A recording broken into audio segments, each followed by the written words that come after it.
Friends, நம்ம பார்க்க போகிற திரைப்பட பேர் பிரணய விலாசம். இது மலையாள படம். இது தெலுங்கு டப்பிங்லேயும் வந்திருக்கு. இது வந்து பார்த்திங்கன்னா 2023 வந்த படம்.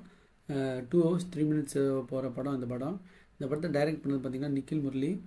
ரைட்டிங் கிரெடிட்ஸ் பார்த்திங்கன்னா சுனு ஏவி ஜோதிஷ் ஷியாமுக்கு போகுது. இது நடித்தவங்க பார்த்திங்கன்னா அசோக் செல்வன், மியா ஜார்ஜ், மனோஜ் கேயு, ஹக்கீம் ஷான்ற ஒரு முக்கியமான கேரக்டர் நடிச்சிருக்காரு. திலீப் மோகன், அபினா, ராஜேஷ் அழிக்கோடன், உமையா நலப்படம். இன்னும் முக்கியமான கேரக்டர் வந்து பார்த்திங்கன்னா மமிதா பைஜு நடிச்சிருக்காங்க. இப்போ பிரேமில் வந்து அவங்க வந்து ஹிட்டானதில் அவங்க அது வந்து ரொம்ப ஐகானிக்காக தெரியுது. ஸோ இந்த படத்தோட கதை பார்த்திங்கன்னா ஒரு காலேஜ் ஸ்டூடெண்ட்டு லவ் வந்து ஃபஸ்ட்டு ஸ்டார்ட் ஆகும். அதாவது அர்ஜுன் அசோக்கும் மமிதா பைஜும் லவ் பண்ணுவாங்க. அவங்க அப்பா வந்து அந்த காலேஜ்லேயே ஒரு டீச்சராக இருப்பார். அவருக்கும் இன்னொரு ப்ரொஃபஸருக்கும் ஒரு லவ் ஆஃபர் மாதிரி வரும். அதையும் நல்லா ஒரு மெல்லிய காதலை ரொம்ப அழகாக காட்டுவாங்க.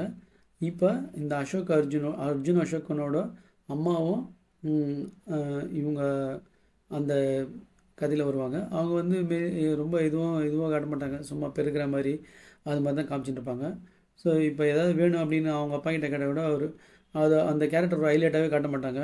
ஸோ ஃபஸ்ட் ஆஃப் ஃபுல்லாக இந்த டீச்சருக்கு அந்த ப்ரொஃபஸருக்கு, அதாவது அர்ஜுன் அசோகனுக்கு அப்பாவுக்கும் அந்த டீச்சருக்கு உள்ள ப்ரொஃபஸருக்கும் உள்ள லவ் வந்து ஒரு மெல்லிய இதில் போகும். இன்னொரு லவ் வந்து அர்ஜுன் அசோகனுக்கும் மமிதா பைஜுக்கும் காலேஜ் கல்ச்சுரல்ஸ் அது மாதிரி எல்லாமே போயிட்டுருக்கோம். ஒரு இடத்துல வந்து நல்லகாந்தம் ராகம் பாடும்போது அதை ஐடென்டிஃபை பண்ணுவாங்க. அந்த ப்ரொஃபஸரும் தெரியுதுன்னுவார். அது மாதிரிலாம் அப்படியே போயிட்டே இருக்கும். இந்த அம்மா கேரக்டரை வந்து ரொம்ப இதுவாக காட்டுவாங்க. திடீர்னு பார்த்தா ஒரு நாள் அவங்க அம்மா இறந்துருவாங்க ஒரு நோய் வாய்ப்பட்டு. அப்போ அந்த இறந்த உடனே அந்த துக்க காரியம் நடக்கும். அப்போ வந்து அர்ஜுன் அசோக் வந்து அந்த இடத்துல இருக்கிற மாதிரிலாம் காட்டுவாங்க. அழுவுறது, அந்த காரிய வேலைகள் நடக்கும்.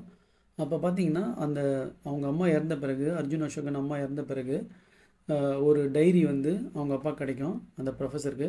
அப்போ அந்த டைரியில் வினோத்ன்றவரை பற்றி குறிப்பிட்டிருப்பாங்க. அது என்னென்னா, அந்த அம்மா சின்ன வயசில் இருந்தபோது ஏற்பட்ட காதலை தான் அந்த புக்கில் இருக்கும், அந்த டைரியில் இருக்கும். அது அந்த ஃப்ளாஷ்பேக் போகும். அதுவும் ஒரு சூப்பராக இருக்கும். அந்த ஃப்ளாஷ்பேக் முடிஞ்சோடனே இவங்க வந்து அர்ஜுனோட அம்மா அந்த ஃப்ளாஷ்பேக்கோட முடிஞ்சோடனே அர்ஜுனும் அவங்க அப்பாவும் சேர்ந்து அந்த அஸ்தியை கரைப்பாங்க. அப்போ அந்த டைரியை வந்து அந்த வினோத்ன்ற கேரக்டர்கிட்ட, அவர் ஒரு ஃபுட்பால் பிளேயரு. அந்த ஃப்ளாஷ்பேக்லாம் நல்லாயிருக்கும். அதான் சஸ்பென்ஸான இது. அவங்க 2 பேரும் ஊரை விட்டு ஓடி போக முடியாத ஒரு சூழ்நிலை வரும். அவங்க அம்மாவும் அந்த பழைய காதலும் அந்த ஃப்ளாஷ்பேக்லாம், அந்த சின்ன வயசு ஃப்ளாஷ்பேக் நல்லாயிருக்கும். அப்புறம் வந்து பார்த்திங்கன்னா அந்த டைரியை வந்து அந்த வினோத்கிட்ட இவங்க 2 பேர், அர்ஜுன் அசோக்கும் அந்த அப்பாவும் அந்த டைரியை வந்து ஒப்படைச்சிட்டு வருவாங்க. அவரை போய் பார்த்துட்டு வருவாங்க. அதான் அந்த படத்தோட முடிவு. இது வந்து ஒரு மெல்லிய ஒரு சூப்பர்வான ஒரு லவ் ஸ்டோரி. ஒரு 3 விதமான ஒரு love story, different love story வந்து டிஃப்ரெண்ட் பேட்டர்னில் எல்லாம் ஒன்றா சேர்ந்து வர்றது நல்லாயிருக்கும். கடைசியில் வந்து அந்த பையன் வந்து அந்த டைரி கொடுத்த சந்தோஷத்தில் காரில் போவான்.